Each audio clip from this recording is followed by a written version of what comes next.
Toen Galilei in de 17e eeuw ontdekte dat de aarde om de zon draaide in plaats van omgekeerd, was dat voor veel mensen een grote schok.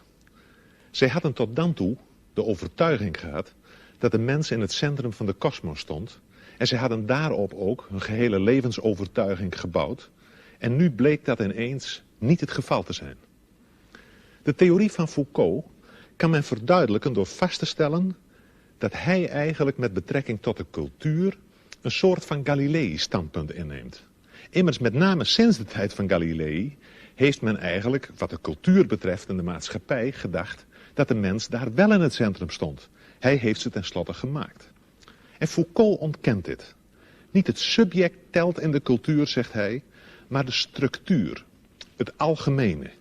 Iets wat op zich al te begrijpen is, als men bedenkt dat de regels volgens welke men zich gedraagt voor verreweg het grootste deel al uitgevonden waren voordat men werd geboren.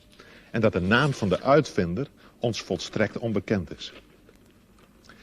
Nu kan men Foucault met Galilei vergelijken, maar in een ander opzicht kan men Chomsky ook met Galilei vergelijken, omdat hij in de taalwetenschap, de linguïstiek, zijn vak, een geweldige revolutionerende werking heeft gehad over de gehele wereld.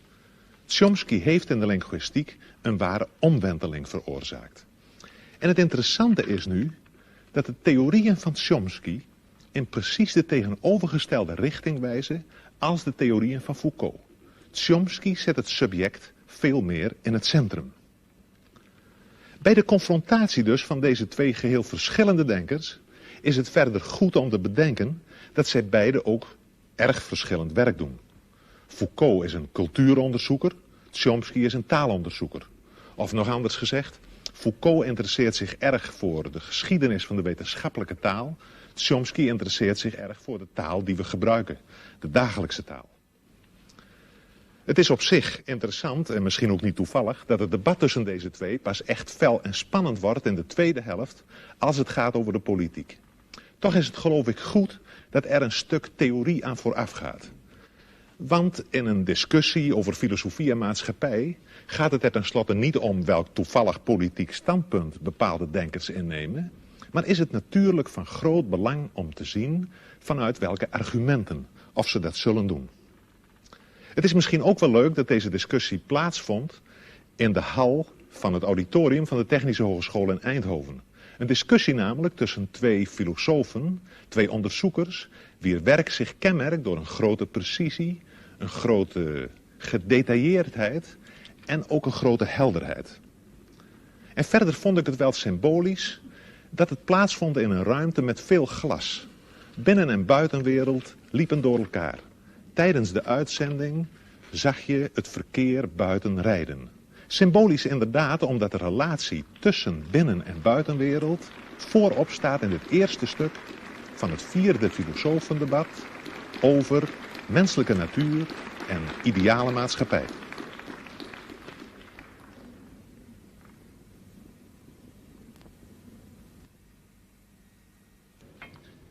Ladies and gentlemen, welcome at the 4th debate of the International Philosophers Project. Tonight's debaters are Mr. Michel Foucault of the Collège de France and Mr. Noam Chomsky of the Massachusetts Institute of Technology. Both philosophers have points in common and points of difference. Perhaps the best way to compare both philosophers is to look at them as mountain diggers working at the opposite sides of the same mountains with different tools without knowing even if they are working in each other's direction. All learning concerning man, ranging from history to linguistics and psychology, are faced with the question whether in the last instance we are the product of all kinds of external factors, or if in spite of our differences we have something we could call a common human nature by which we can call each other human beings. So my first question is to Mr. Chomsky, because you, Mr. Chomsky, employ often the concept of human nature, and even in this connection you are using terms like innate ideas and innate structures. Which arguments can you derive from linguistics in order to give such a central position to this notion of human nature? Well, let me begin in a slightly technical way. A person who's interested in studying language is faced with a very definite empirical problem. He's faced with an organism, a mature, let's say adult speaker, who has somehow acquired an amazing range of abilities which enable him in particular to say what he means, to understand what people say to him, to do this in a fashion that I think it's proper to call highly creative. Now, the person who's acquired this intricate and highly articulated and organized collection of abilities, the collection of abilities that we call knowing a language, that person has been exposed to a certain experience. He has been presented in the course of his lifetime with a certain amount of data, of direct experience with the language. And we can investigate the data that's available to this person. And having done so, in principle, we're faced with a very clear and a reasonably clear and well-delineated scientific problem, namely the problem of accounting for the gap between the really quite small quantity of data, small and rather degenerate quantity of data that's presented to the person, to the child, and the very highly articulated, highly systematic, profoundly organized resulting knowledge that he somehow derives from this data. Furthermore, even more remarkable, we notice that in a wide range of languages, in fact all that have been studied seriously, there are remarkable limitations on the kinds of system that emerge from the very different kinds of experience to which people are exposed. Well, there's only one possible explanation for, what one can say in a rather schematic fashion, for this remarkable phenomenon, namely the assumption that the individual himself contributes a good deal, an overwhelming part, in fact, of the general schematic structure and perhaps even of the specific content of the knowledge that he ultimately derives from this very scattered and limited experience. That is, to put it rather loosely, the child must begin with the knowledge, certainly not with the knowledge that he's hearing English or Dutch or French or something else, but he does start with the knowledge that he's hearing a human language of a very narrow and explicit type that permits a very small range of variation. And it's because he begins with that highly organized and very restrictive schematism that he's able to make the huge leap from scattered and degenerate data to highly organized knowledge. And I would claim then that this instinctive knowledge, if you like, this schematism that makes it possible to derive complex and intricate knowledge on the basis of very partial data, is one fundamental constituent of human nature. But then I assume that in other domains of human intelligence and other domains of human cognition and even behavior, something of the same sort must be true. Well, the collection of this mass of innate schematisms, innate organizing principles, which guides our social and intellectual and individual behavior, that's what I mean to refer to by the concept of human nature. Well, Mr. Foucault, if I'm thinking at your books like Histoire de la folie et Les mots et les choses, I got the impression that you are working on a completely different level and also just with an opposite aim, opposite goal. If I'm thinking about the word schematism in relation to human nature, then you are just trying to work out that there are several periods, several schematisms. What do you think about this? Well, if you permit, I will answer in French, because my English is so bad that I would be ashamed to answer in English. Là, il est vrai que je me méfie un peu de cette notion de nature humaine. Mais je m'en méfie pour la raison suivante. Je crois que parmi les concepts parmi les notions dont une science peut se servir, il y a évidemment des notions qui sont d'un niveau, qui ont une élaboration, qui est une fonction différente. Par exemple, prenons le cas de la biologie. À l'intérieur, dans le domaine de la biologie, vous avez des concepts qui sont plus ou moins bien établis, comme le concept de réflexe. Bon. Et puis, vous avez d'autres notions qui sont en quelque sorte des notions périphériques. Des notions périphériques qui ne jouent pas un rôle en quelque sorte organisateur à l'intérieur de la science, des concepts qui ne sont pas des instruments d'analyse, des concepts qui ne sont pas descriptifs non plus. Ce sont des notions en quelque sorte qui servent simplement à indiquer des problèmes ou encore qui servent à indiquer des domaines d'objets à étudier. Prenez par exemple, il y a une notion comme ça qui, je crois, été très importante dans l'histoire de la biologie. C'est tout simplement la notion de vie. Bon, au XVIIe ou au XVIIIe siècle, les gens qui étudiaient la nature ne se servaient pas du concept de vie. Ils classaient les êtres naturels, qu'ils soient vivants ou non vivants, dans une espèce de grand tableau ou de grande hiérarchie. La vie était une notion dont ils ne se servaient pas et dont ils n'avaient pas besoin.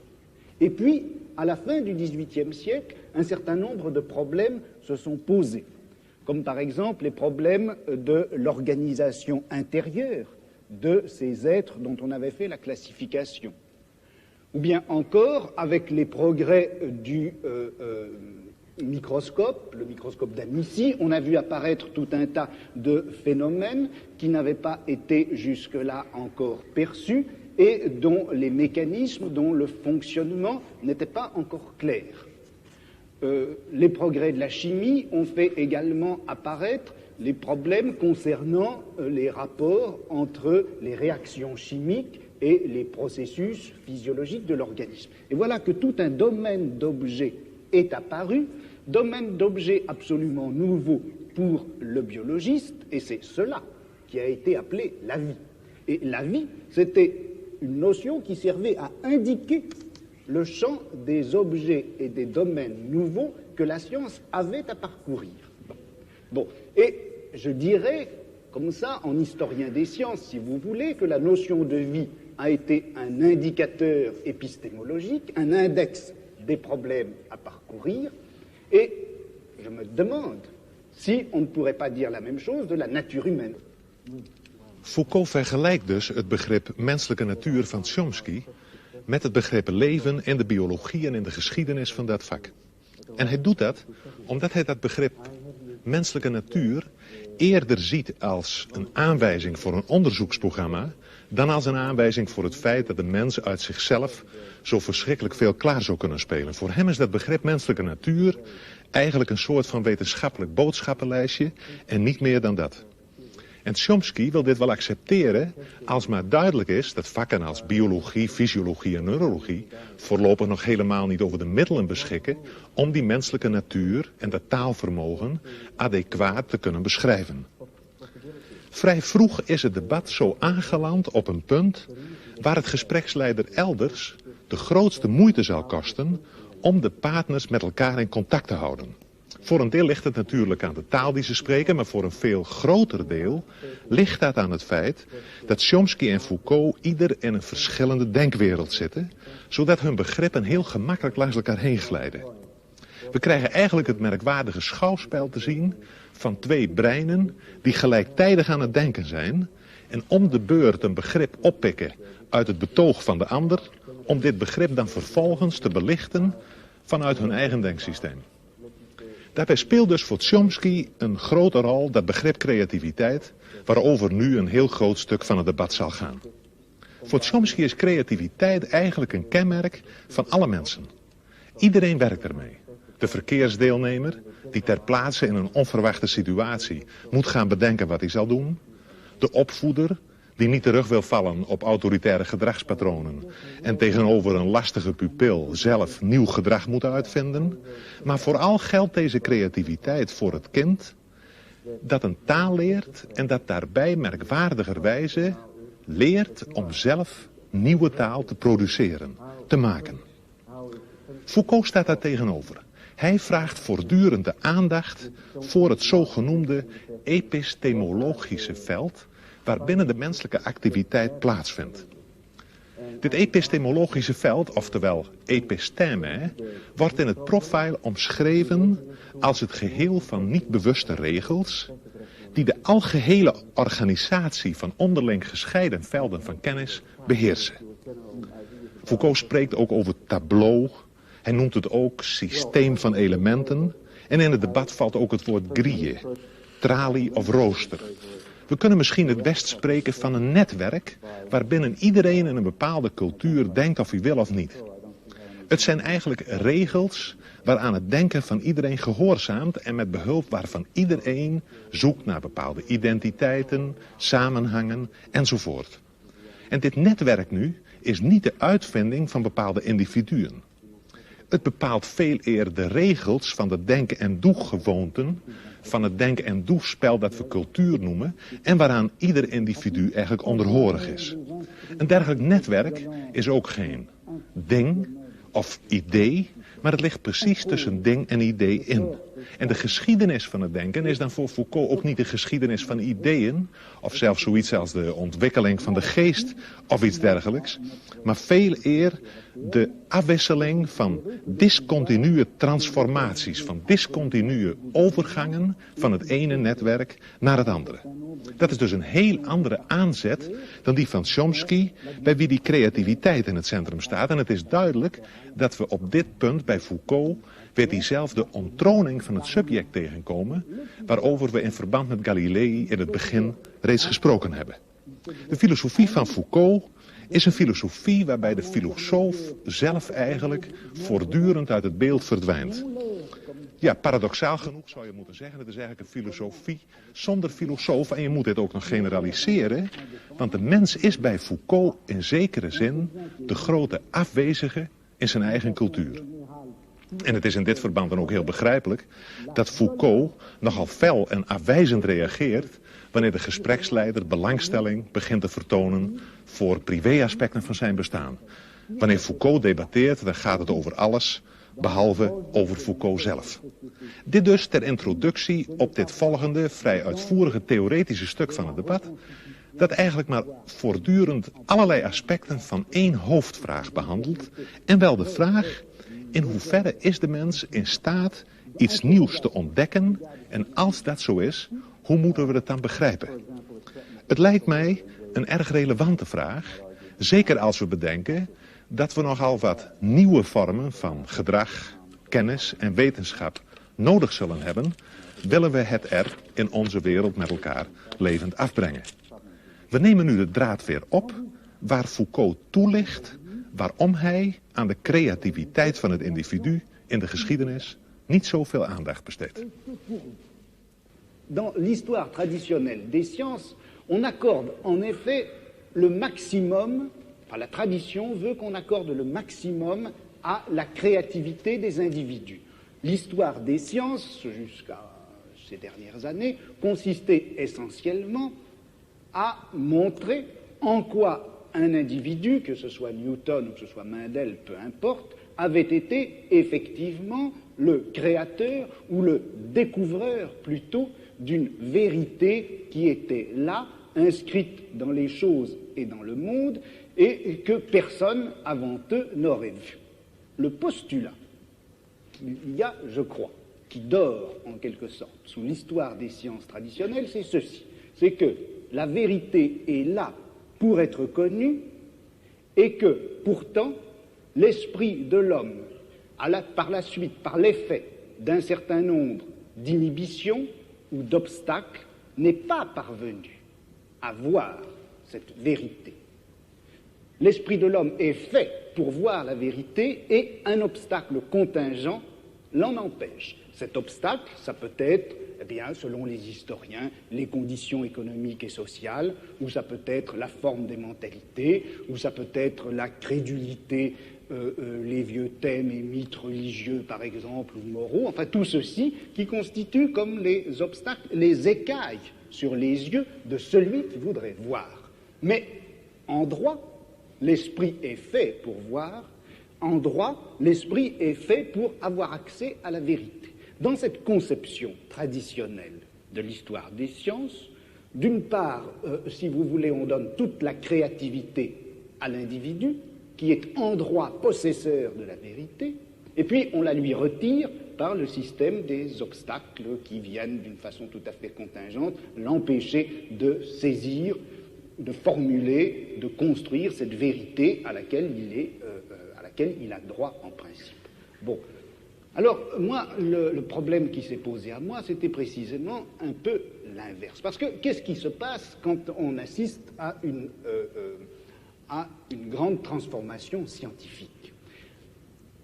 Dans une transformation scientifique, comme par exemple la naissance de la biologie au milieu du XVIIe siècle, ou la naissance de la philologie à la fin du XVIIIe, au début du XIXe. C'est vrai qu'un certain nombre d'obstacles, un certain nombre de préjugés, un certain nombre d'idées toutes faites tombent et viennent à disparaître. Mais ce qui m'a frappé, c'est que une science, au moment où elle naît, non seulement se débarrasse d'un certain nombre d'obstacles et d'obscurités, mais en même temps, elle supprime un certain nombre de savoirs et de connaissances existantes qu'elle occulte, qu'elle cache, comme si elle appliquait une grille nouvelle qui, tout en permettant de faire apparaître des phénomènes jusque-là cachés, cache des connaissances déjà acquises. Donc, une science, le progrès d'une science, l'acquisition d'une science, c'est pas simplement l'oubli des vieux préjugés, ce sont pas simplement les obstacles qui tombent, c'est une véritable nouvelle grille qui cache un certain nombre de choses et du coup fait apparaître. Donc, quand je critique la notion de créativité, je veux dire par là que, en fait, la vérité ne s'acquiert pas comme une sorte de création continue et cumulée, mais comme un jeu de grilles qui s'appliquent les unes sur les autres, cachées. I think in part we're slightly talking in cross purposes because of a different use of the term creativity. In fact, I should say that my use of the term creativity is a little bit idiosyncratic, and therefore the onus falls on me, not on you in this case. But when I speak of creativity, I'm not attributing to the concept the notion of value that is normal when we speak of creativity. That is, when you speak of scientific creativity, you're speaking properly of the achievements of a Newton. But in the context in which I've been speaking about creativity, it's a normal human event. I'm speaking of the kind of creativity that any child demonstrates when he is able to come to grips with a new situation, describe it properly, react to it properly, tell us something about it, think about it in a new fashion for him, and so on. These are, I think it's appropriate to call those creative acts, but of course without thinking of those acts as being the acts of a Newton. It's the lower levels of creativity that I've been speaking of. Now, as far as what you say about the history of science is concerned, I think that's correct and illuminating, and particularly relevant, in fact, to the kinds of enterprise that I see lying before us in psychology and linguistics and the philosophy of mind. That is, I think there are certain topics that have been, what was your word, depressed or put aside during the scientific advances of the, say, past 2 centuries, century and a half. But now I think we can overcome those, or it's possible to put aside those limitations and forgettings and to bring into our consideration precisely the topics that animated a good deal of the thinking and speculation of the 17th and 18th century, and to incorporate it within a much broader and I think deeper science of man that will give fuller role, though certainly not will not hope to give complete understanding to such notions as innovation and creativity and freedom and production of new new elements of thought and behavior within some system of rule and schematism. Those are concepts that I think we can come to grips with.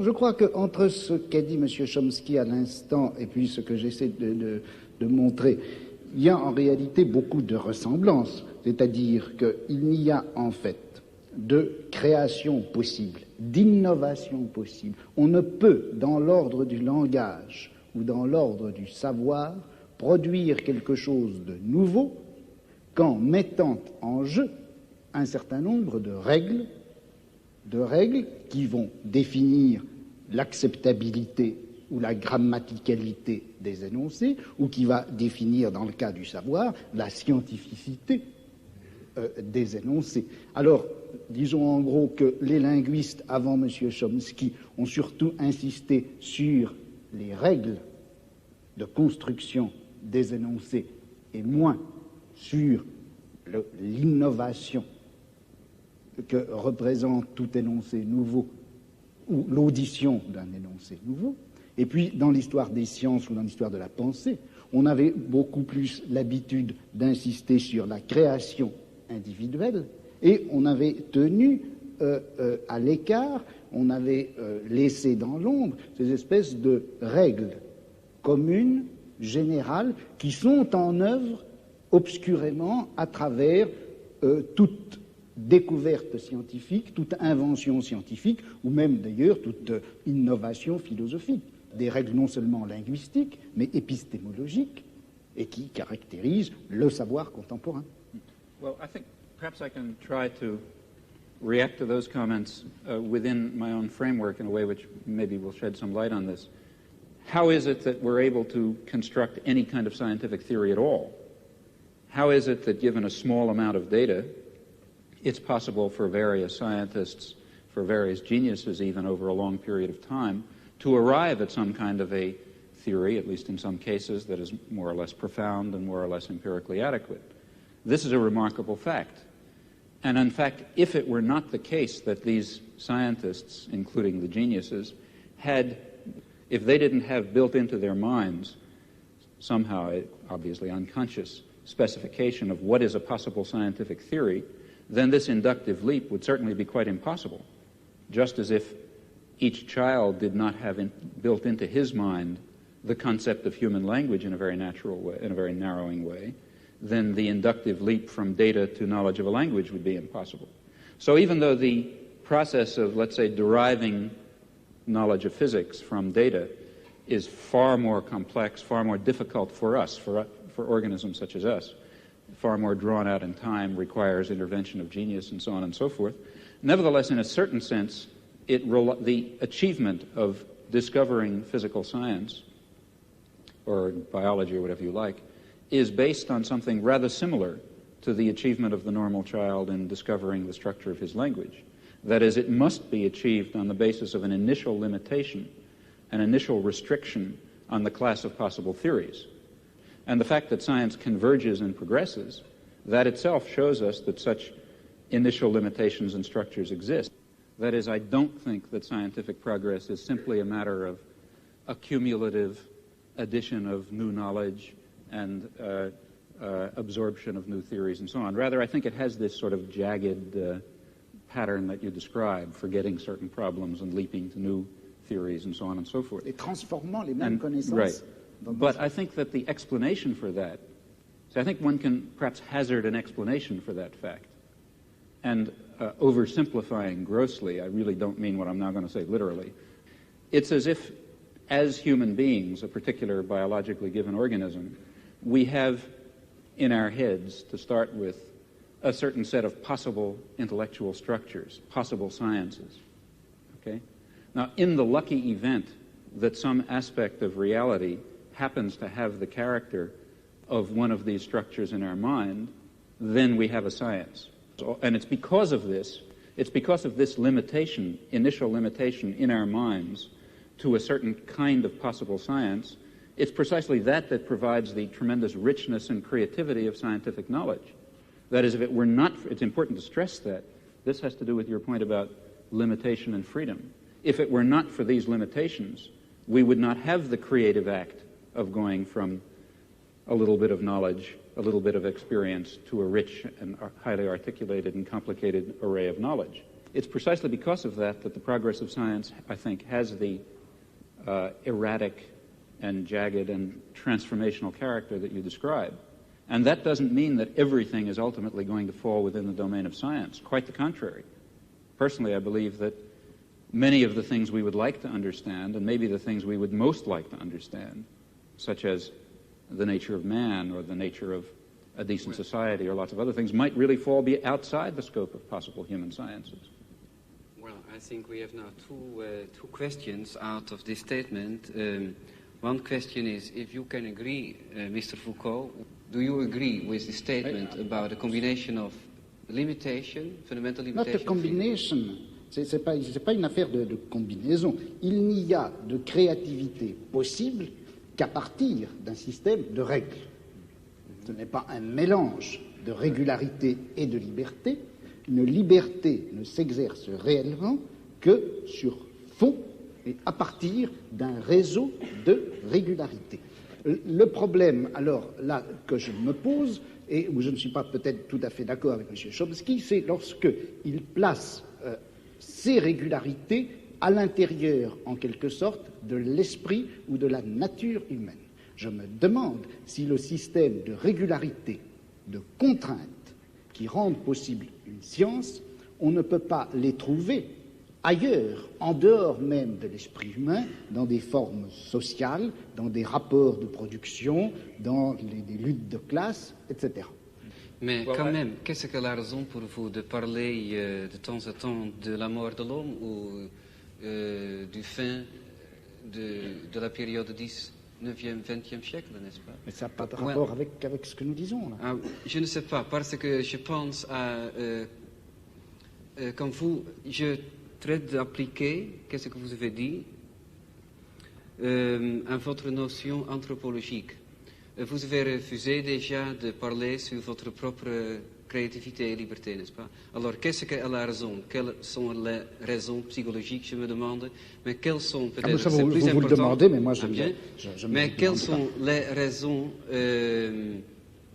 laissons-nous dire, plus objectives peut-être pour vous, votre conception de savoir, de la connaissance, de la science, pour refuser de répondre à des questions personnelles, n'est-ce pas? Ça a à faire quelque chose avec votre conception de la société. Alors, quand il y a un problème ici pour vous, qu'est-ce que sont les raisons de faire un problème d'une question personnelle? Non, je ne fais pas du tout un problème d'une question personnelle, je fais d'une question personnelle une absence de problème. C'est-à-dire que dans toute l'histoire traditionnelle de la pensée, des idées et des sciences, on s'est toujours posé le problème de savoir à quel âge Newton avait dû être sevré pour concevoir la gravitation universelle. À quelle époque est-ce que Cuvier avait rencontré sa première maîtresse pour pouvoir finalement découvrir les fossiles, l'anatomie comparée, etc. Ce genre d'analyse, enfin que je caricature, ce genre d'analyse est, je crois, sans intérêt. Il est beaucoup plus intéressant de saisir les transformations d'un savoir en général à l'intérieur à la fois du domaine général des sciences et également de ce domaine en quelque sorte vertical que constitue une société, une culture, une civilisation à un moment donné. Et quand on saisit l'ensemble de la transformation, à ce moment-là, eh bien, on s'aperçoit que les petits événements individuels de la vie du savant n'est pas important. Opnieuw verdwijnt in deze laatste opmerking van Foucault het individuele leven van de geleerde onderzoeker uit het beeld. Maar hoe zit het dan met de verhouding van de mens tot zijn cultuur als het gaat over de politiek en misschien zelfs over de vraag hoe je die cultuur en die maatschappij kunt veranderen? Immers, men kan wel laten zien dat in de geschiedenis van de wetenschap en in de geschiedenis van de cultuur de inbreng van het individu een vrijwel te verwaarlozen rol speelt.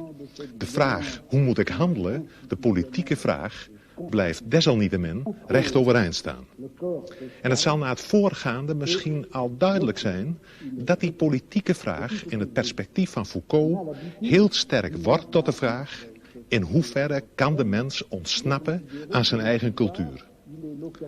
Daarbij is het wel van belang om op te merken dat Foucault zich helemaal niet wil distancieren van de politiek. Integendeel, hij zegt ergens, wat zou ik ideologisch verblind moeten zijn om me niet te interesseren voor datgene wat het meest wezenlijke is in het menselijk bestaan. Economische verhoudingen, machtsverhoudingen en noem maar op. Chomsky en Foucault zijn het dus wel eens over het belang van de politieke vraagstelling. Het is misschien ook wel informatief om nog eventjes uitdrukkelijk te zeggen dat Chomsky zijn politieke standpunt betitelt als anarcho-syndicalisme. Hij is van mening dat het noodzakelijk is de verschillende vormen van kapitalisme op te heffen en te doorbreken ten bate van de directe participatie van de arbeider in arbeidersraden enzovoort. Decentralisatie, socialisatie en participatie, het zijn sleutelwoorden in het politiek programma van Chomsky. Chomsky zegt weliswaar dat hij geen noodzakelijk verband ziet tussen zijn wetenschappelijke inzichten en zijn politieke, maar uit de nu volgende openingsset blijkt dat hij regelrecht vanuit zijn wetenschappelijke opvattingen afstevend op de politiek. Zijn politieke en wetenschappelijke inzichten mogen niet logisch uit elkaar voortvloeien, ze lopen wel degelijk parallel. Well, let me begin by referring to something that I've already discussed. That is, if it is correct, as I believe it is, that a fundamental element of human nature is the need for creative work, for creative inquiry, for free creation without the arbitrary limiting effects of coercive institutions, then of course it will follow that a decent society should maximize the possibilities for this fundamental human characteristic to be realized. That means trying to overcome the elements of repression and oppression and destruction and coercion that exist in any existing society, ours for example, as a historical residue. Now, a federated, decentralized system of free associations incorporating economic as well as social institutions would be what I refer to as anarcho-syndicalism, and it seems to me that it is the appropriate form of social organization for an advanced technological society in which human beings do not have to be forced into the position of tools, of cogs in a machine, in which the creative urge that I think is intrinsic to human nature will in fact be able to realize itself in whatever way it will. I don't know all the ways in which it will.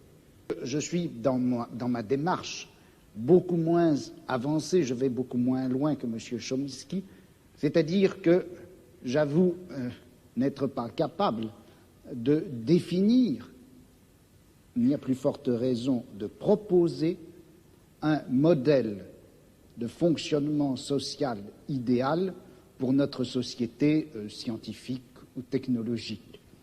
En revanche, une des tâches qui me paraît urgente, immédiate, avant même toute autre chose, c'est celle-ci. On a l'habitude, du moins dans notre société européenne, de considérer que le pouvoir, il est localisé entre les mains du gouvernement et il s'exerce par un certain nombre d'institutions bien particulières qui sont l'administration, en France on appelle ça préfectorale, enfin je ne sais pas comment on dit ailleurs, l'administration, la police, l'armée. On sait que toutes ces institutions-là sont faites pour transmettre les ordres, les faire appliquer et punir les gens qui n'obéissent pas. Mais je crois que le pouvoir politique, il s'exerce encore, il s'exerce en outre, de plus, par l'intermédiaire d'un certain nombre d'institutions qui ont l'air comme ça de n'avoir rien de commun avec le pouvoir politique, qui ont l'air d'en être indépendantes et qui ne le sont pas. On sait bien que l'université, d'une façon générale, tout le système scolaire, qui en apparence est fait simplement pour distribuer le savoir, on sait que cet appareil scolaire est fait pour maintenir au pouvoir une certaine classe sociale et exclure des instruments du pouvoir toute une autre classe sociale. quelque chose comme la psychiatrie, qui en apparence aussi n'est destinée qu'au bien de l'humanité et à la connaissance des psychiatres, la psychiatrie est encore une certaine manière de faire peser un pouvoir politique sur un groupe social. La justice également. Bon, et il me semble que la tâche politique actuelle dans une société comme la nôtre, c'est de critiquer le jeu des institutions apparemment les plus neutres et les plus indépendantes, de les critiquer, de l'attaquer de telle manière que la violence politique qui s'exerçait obscurément en eux surgisse et pour qu'on puisse lutter contre elle.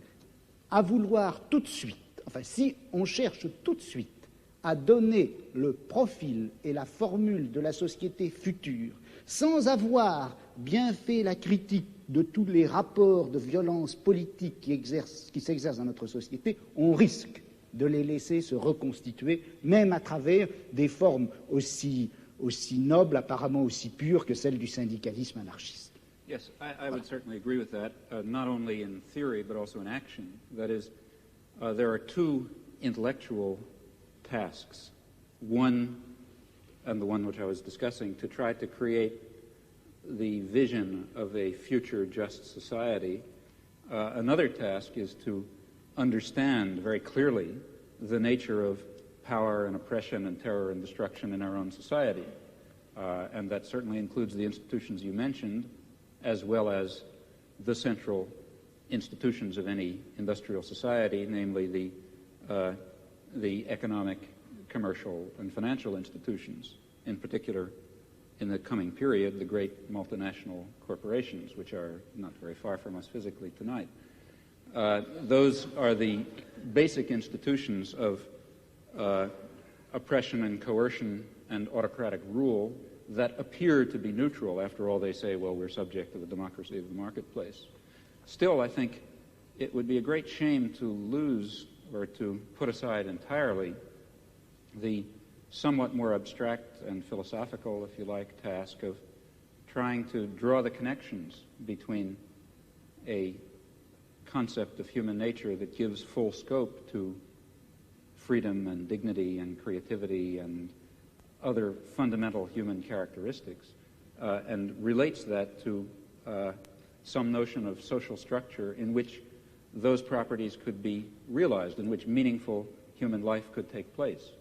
And in fact, if we are thinking of social transformation or social revolution, though it would be absurd, of course, to try to draw out in detail the point that we're hoping to reach, still we should know something about where we think we're going. And such a theory may tell it to us. Oui, mais alors là, est-ce qu'il n'y a pas un danger? Si on dit qu'il existe une certaine nature humaine, que cette nature humaine n'a pas reçu dans la société actuelle les droits et les possibilités qui lui permettraient de se réaliser. C'est bien ce que vous avez dit, je crois. Et si on admet cela, est-ce qu'on ne risque pas de définir cette nature humaine à la fois idéale et réelle, cette nature humaine cachée et réprimée jusqu'à présent, est-ce qu'on ne risque pas de la définir dans des termes que nous empruntons à notre société, à notre civilisation, à notre culture? Je vais prendre un exemple qui est un peu caricatural, mais le marxisme d'une certaine époque, à la fin du XIXe, au début du XXe siècle, le marxisme admettait en effet que dans la société capitaliste, l'homme ne recevait pas toutes ses possibilités de développement et de réalisation, que la nature humaine était effectivement aliénée dans le système capitaliste. Et le marxisme rêvait d'une nature humaine enfin libérée.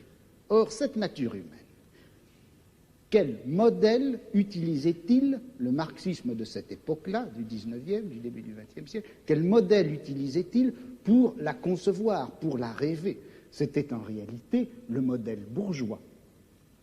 Le marxisme a considéré qu'une société heureuse, c'était une société qui faisait place, par exemple, à une sexualité de type bourgeois, à une famille de type bourgeois, à une esthétique de type bourgeois.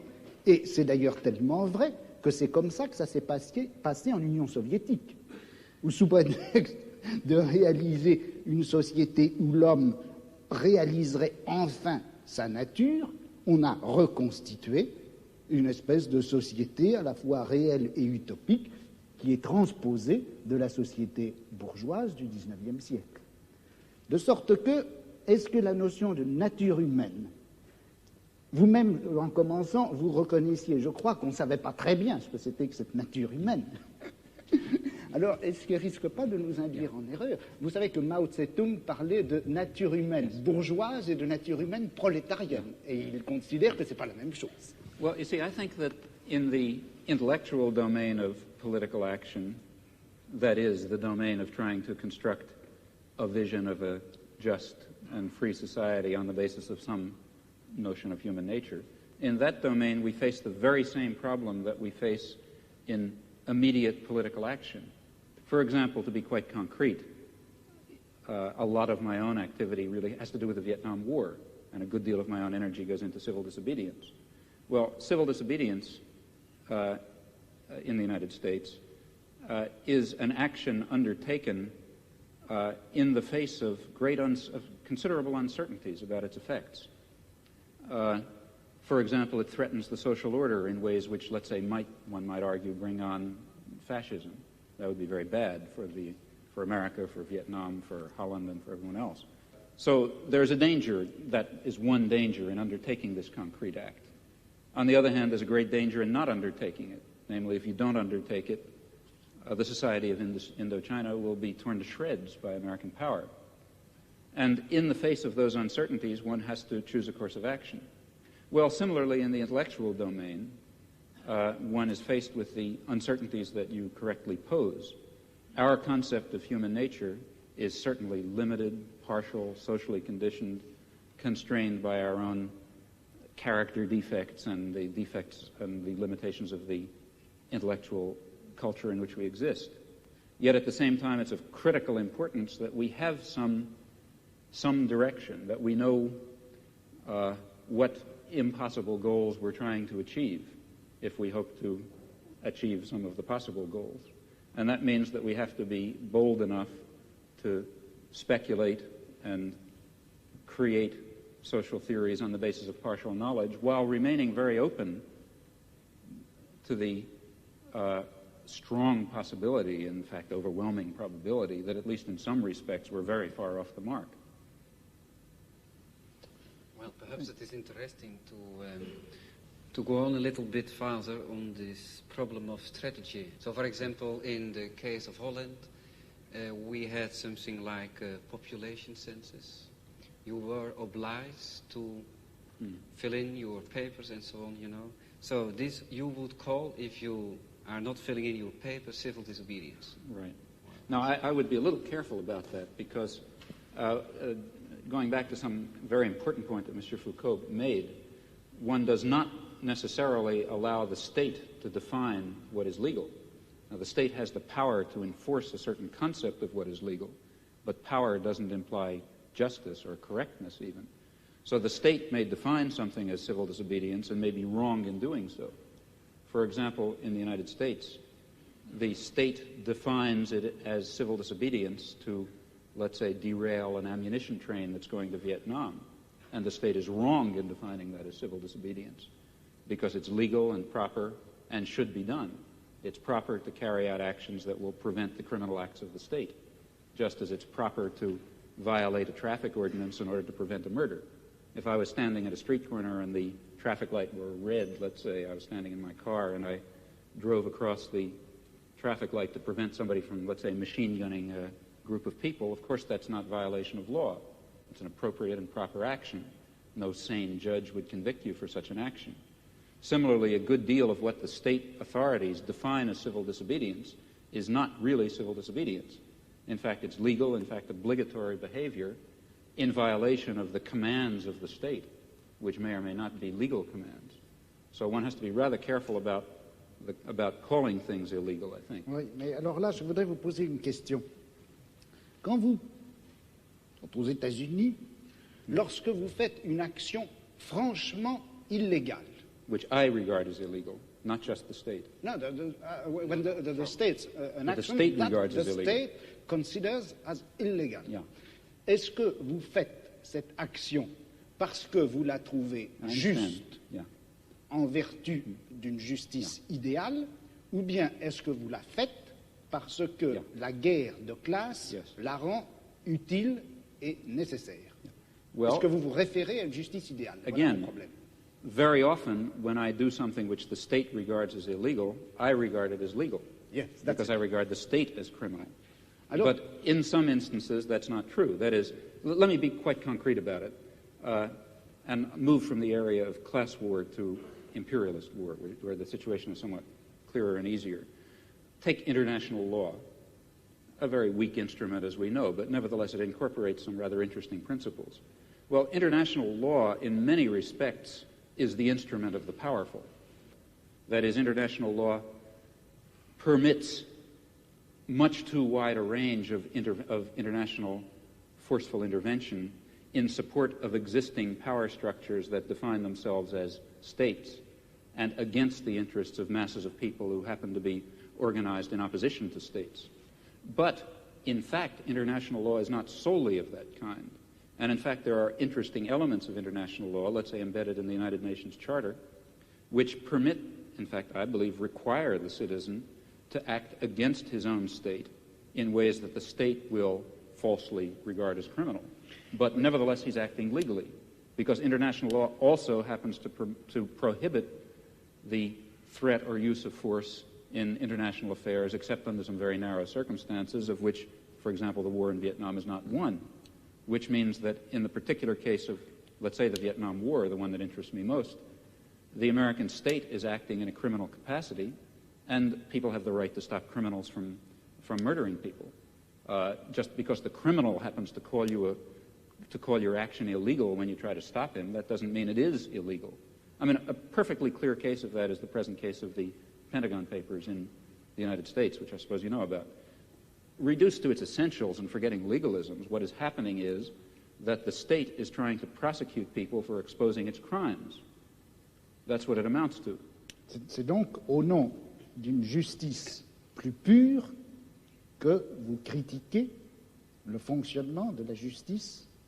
Parce que c'est pour moi, si vous voulez, important de savoir ça, parce que nous avons actuellement en France un débat sur le problème de la justice et à propos de l'institution d'un tribunal populaire à propos de la justice. Vous connaissez le problème. Et un certain nombre de gens, comme Sartre par exemple, pensent que pour faire actuellement la critique du système pénal en France, ou pour faire la critique des pratiques policières, de la manière dont la police se conduit, il faut faire une sorte de tribunal qui, au nom d'une justice idéale, d'une justice supérieure, d'une justice humaine en général, condamnera la pratique des juges français ou des policiers français. Et puis, il y a un autre groupe de gens, et je me sens, je travaille avec ces gens-là, qui disent non, il ne faut pas faire cela parce que quand vous vous référez à la justice idéale que le tribunal serait censé appliquer, vous vous référez en fait à un certain nombre d'idées de justice qui ont été formées à notre époque par un certain groupe d'individus qui sont eux-mêmes, malgré tout, d'une façon directe ou indirecte, les produits de la société dans laquelle nous nous trouvons. Il faut attaquer les pratiques de la justice, il faut attaquer la police, il faut attaquer les pratiques policières, mais en termes de guerre et non pas en termes de justice. But you see, surely you believe that your role in the war is a just role, that you're fighting a just war, to bring in a concept from another domain. And that, I think, is important. If you thought that you were fighting an unjust war, you couldn't follow that line of reasoning. And I would like to slightly reformulate what you said. It doesn't seem to me that the difference is between legality and ideal justice. It's rather between legality and better justice. Now, this better system may have its defects, certainly will. But comparing the better system with the existing system and not being confused into thinking that our better system is the ideal system, we can then argue, I think, as follows, that the concept of legality and the concept of justice are not identical. They're not entirely distinct either. Insofar as legality incorporates justice in this notion, in this sense of better justice, referring to a better society, then we should follow and obey the law and force the state to obey the law and force the great corporations to obey the law and force the police to obey the law, if we have the power to do so. Of course, if in those areas where the legal system happens to represent not better justice, but rather the techniques of oppression that have been codified in a particular autocratic system, well, then a reasonable human being should disregard and oppose them, at least in principle. He may not, for some reason, do it in fact. Alors, je voulais simplement répondre à votre toute première phrase quand vous avez dit « Mais la guerre que vous faites contre la police, si vous ne considériez pas qu'elle est juste, vous ne la feriez pas. » Alors, je vous répondrai un peu en termes de Spinoza. Je vous dirai « Le prolétariat ne fait pas la guerre à la classe dirigeante parce qu'il considère que cette guerre est juste. Le prolétariat fait la guerre à la classe dirigeante parce qu'il veut, pour la première fois dans l'histoire, prendre le pouvoir. Et c'est parce qu'il veut prendre le pouvoir qu'il considère que sa guerre est juste. Yeah, I don't agree On fait la guerre pour gagner et pas parce qu'elle est juste. I don't personally agree with that. For example, if I could convince myself that attainment of power by the proletariat would lead to a terroristic police state in which freedom and dignity and decent human relations would be destroyed, then I wouldn't want the proletariat to take power.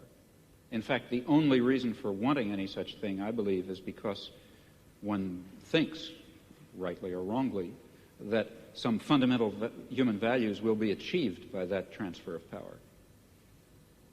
Alors, je vous répondrai ceci.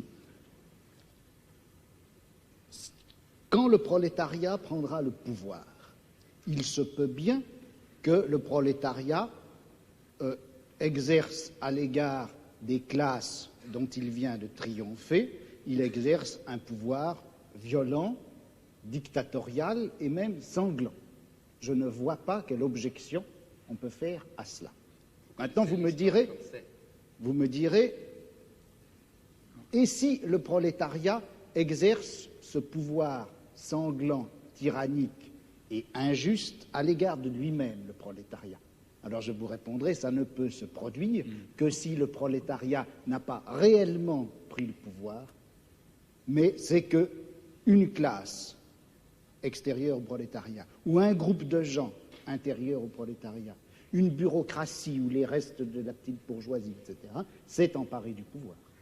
Well, I'm not at all satisfied with that theory of revolution for a lot of reasons, historical and other.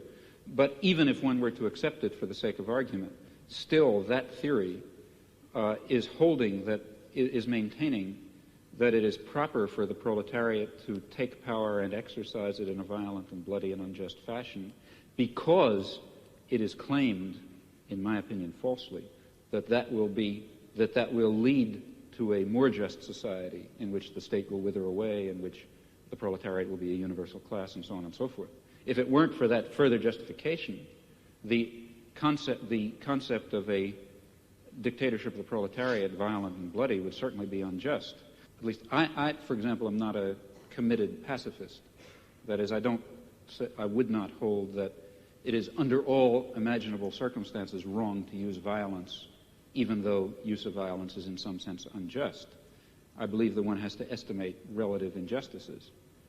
But the use of violence and the creation of some degree of injustice can only itself be justified on the basis of the claim and the assessment, which always ought to be undertaken very, very seriously and with a good deal of skepticism, that this violence is being exercised because a more just result is going to be achieved.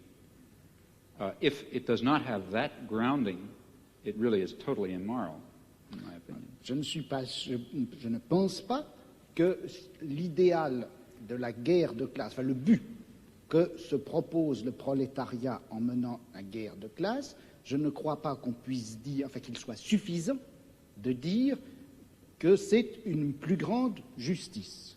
Ce que le prolétariat veut faire en chassant la classe actuellement au pouvoir et en prenant pour lui le pouvoir, c'est la suppression, précisément, d'un pouvoir de classe en général. Okay. Car le prolétariat... Hein? That is the further justification. Ça c'est la justification, mais pas en termes de justice, en termes de pouvoir. But it is in terms of justice. It's because the end that will be achieved, it is claimed, is a just end.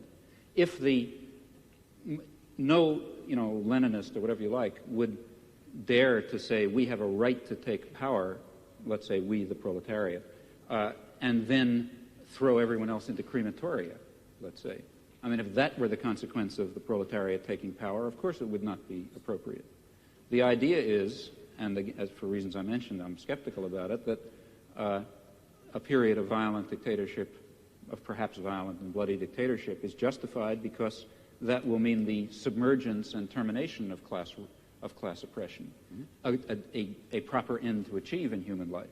Mais il me semble que de toute façon, la notion même de justice fonctionne à l'intérieur de la société de classe comme revendication du côté de la classe opprimée et comme justification du côté de la classe oppressive. I don't agree with that. Et dans une société sans classe, je ne suis pas sûr qu'on ait encore à utiliser cette notion de justice. Yeah. Well, here I really disagree. I think that there is a sort of an absolute basis. If you press me too hard, I'll be in trouble because I can't sketch it out. But some sort of an absolute basis ultimately residing in fundamental human qualities in terms of which a real notion of justice is grounded. And I think that our existing systems of justice I think it's too hasty to characterize our existing systems of justice as merely systems of class oppression. I don't think that they are that. I think that they embody systems of class oppression, and they embody elements of other kinds of oppression. But they also embody a kind of a groping towards the true humanly valuable concept of justice and decency and love and kindness and sympathy and so on, which I think are real. Bon, est-ce que j'ai du temps pour répondre? Oui, Combien? Parce que 2 minutes. Ben, moi, je dirais que c'est injuste. Absolutely. Non, mais bon, je ne veux pas répondre en si peu de temps. Je dirais simplement ceci. Je ne peux pas m'empêcher, contrairement à ce que vous pensez, je ne peux pas m'empêcher de croire que cette notion de nature humaine, cette notion de bonté, de justice, d'essence humaine, de réalisation de l'essence humaine, tout ça, ce sont des notions et des concepts qui ont été formés à l'intérieur de notre civilisation, dans notre type de savoir, dans notre forme de philosophie, et que par conséquent, ça fait partie même de notre système de classe, et qu'on ne peut pas, aussi regrettable que ce soit, on ne peut pas faire valoir ces notions pour décrire ou justifier un combat qui doit en principe bouleverser les fondements mêmes de notre société. Il y a là une extrapolation dont je n'arrive pas à trouver la justification historique. Well, I think we can start immediately the discussion. And Mr. Chomsky, I would ask you one question. In your discussion, you had the vocabulary proletariat. We as proletarian. It's the irony of history that at the moment young intellectuals coming from middle class and upper class call themselves proletarians and say we must join the proletarians. But I don't see any class conscious proletarians. That's a great dilemma. It is not true in our given society that all people are doing useful, productive work or self-satisfying work. Obviously, it's very far from true. Those people. Lots of people who are excluded from the possibility of productive labor. And I think the revolution, if you want, should be in the name of all human beings, but it will have to be conducted by certain categories of human beings, and those will be, I think, the human beings who really are involved in the productive work of society. Now, what that is will differ depending on the society. In our society, it, I think, includes intellectual workers. So I think that the student revolutionaries, if you like, have a point, a partial point. That is, it's a very important thing in a modern, advanced industrial society. It's very important how the trained intelligentsia identify themselves, if they're going to be technocrats, let's say, or servants of either the state or private power, or alternatively, whether they're going to identify themselves as part of the workforce who happen to be doing intellectual labor. If the latter, then they can and should play a decent role in a progressive social revolution.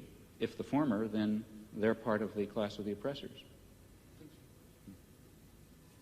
I have an additional, one small additional question or more remark to you. That is that you, with your very courageous attitude towards the war in Vietnam, how can you survive in an institution like MIT, which is known here as one of the great war contractors and intellectual makers of this war? There are two aspects to that. One is the question how MIT tolerates me, and the other question is how I tolerate MIT. Well, as to how MIT tolerates me, here again I think one shouldn't be overly schematic. It's true that MIT is a major institution of war research, but it's also true that it embodies very important libertarian values, which are, I think, quite deeply embedded in American society, fortunately for the world. They're not deeply embedded enough to save the Vietnamese, but they're deeply enough embedded to prevent far worse disasters. And here I think one has to be a bit qualified. That is, there is imperial terror and aggression, there is exploitation, there is racism, lots of things like that. But there's also a real concern coexisting with it for individual rights of a sort which, for example, are embodied in the Bill of Rights, which is by no means simply an expression of class oppression. It is also an expression of the necessity to defend the individual against state power. Now, these things coexist, you know. It's not that simple. It's not just all bad or all good. And it's because it's the particular balance in which they coexist that makes it, that makes an institute that produces weapons of war be willing to tolerate, in fact, you know, in many ways even encourage, to be quite honest, a person who's involved in civil disobedience against the war. Now, as to how I tolerate MIT, that raises another question. There are people who argue, and I've never understood the logic of this, that a radical ought to dissociate himself from all oppressive institutions.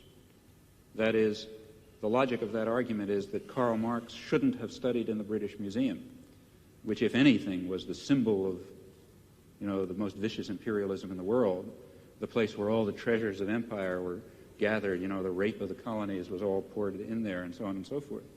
But I think Karl Marx was quite right in studying in the British Museum. He was right in using the resources and, in fact, the liberal values of the civilization that he was trying to overcome against it. And I think the same applies in this case. But aren't you afraid that your presence at MIT gives them a clean conscience? I don't see how, really. I mean, I think my presence at MIT serves marginally to, I hope a lot, I don't know how much, to increase student activism against a lot of the things that MIT stands for example. Ladies and gentlemen, I think this has to be the end of the debate. Mr. Chomsky, Mr. Foucault, I thank you very much for your far-going discussion, both the technical, theoretical way as the political way. I thank you very much both at the part of the audience here and at home.